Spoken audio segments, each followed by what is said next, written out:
as her mom, I knew she was in there.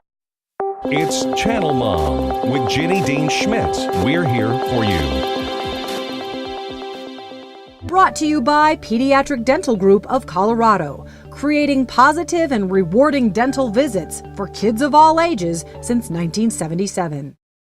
You know, they basically said that she was mentally retarded, and it was one of those things where, as her mom, I knew she was in there. I knew the way that, you know, even though many times she was in her own world and rocking and wouldn't look at me, every once in a while in a quiet moment, she would look into my eyes and she would blink them slowly and deliberately like a stroke victim does. Yeah. And it just told me that she understood what I was saying to her. And just because she couldn't get the words out didn't mean she wasn't in there. I don't want to go into a pity story, but what was that like as a mama to look at your child who you've given birth to and you love more than just about anything else, being in her own little world, so you couldn't hug her and have her hug you back and teach her all the fun things and run, jump, and skip with her? What was that like?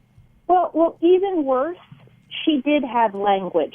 She spoke and was incredibly connected and gregarious until she was 15 months old.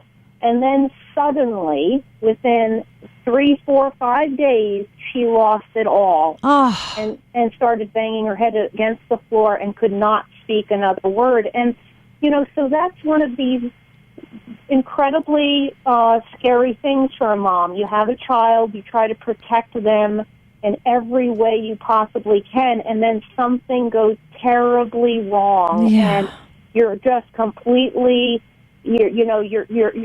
I call it the tar grip of autism. You know, we have been fighting for more than a dozen years to release our children from the tar grip of autism, and I think, you know, one of the messages out there for the moms, and they may be dealing with autism, they may be dealing with ADD or so many of the other, I believe, related conditions having to do with their, I call our children, our vulnerable children, medically vulnerable children, canaries in the coal mine. Yeah. You know, this rise in asthma and allergies and all of these autoimmune-related diseases in our society, they're all interconnected. And so Elizabeth was vulnerable because our family has a history of autoimmune problems, which I never realized would put her at risk to environmental toxins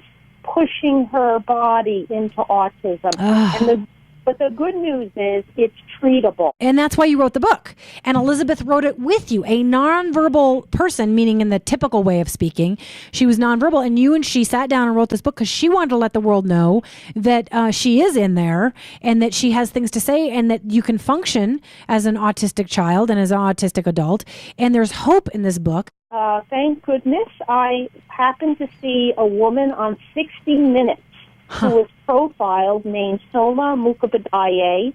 She developed something called the rapid prompting method for her own son who was nonverbal with autism, and she now has taught thousands of children and adults around the world how to communicate using a letterboard, which is simply the alphabet spelled on a piece of paper, or now Elizabeth communicates completely on her iPad. And so it is a beautiful thing that this woman has developed this method that at age 6 years old we were able to find for Elizabeth to show us how she perceives the world. She talks in her poetry. So Elizabeth writes mostly in poetry because it's so painstaking for her to type out one letter at a time with her index finger because she has motor control issues. She can't hold a pencil and write out things.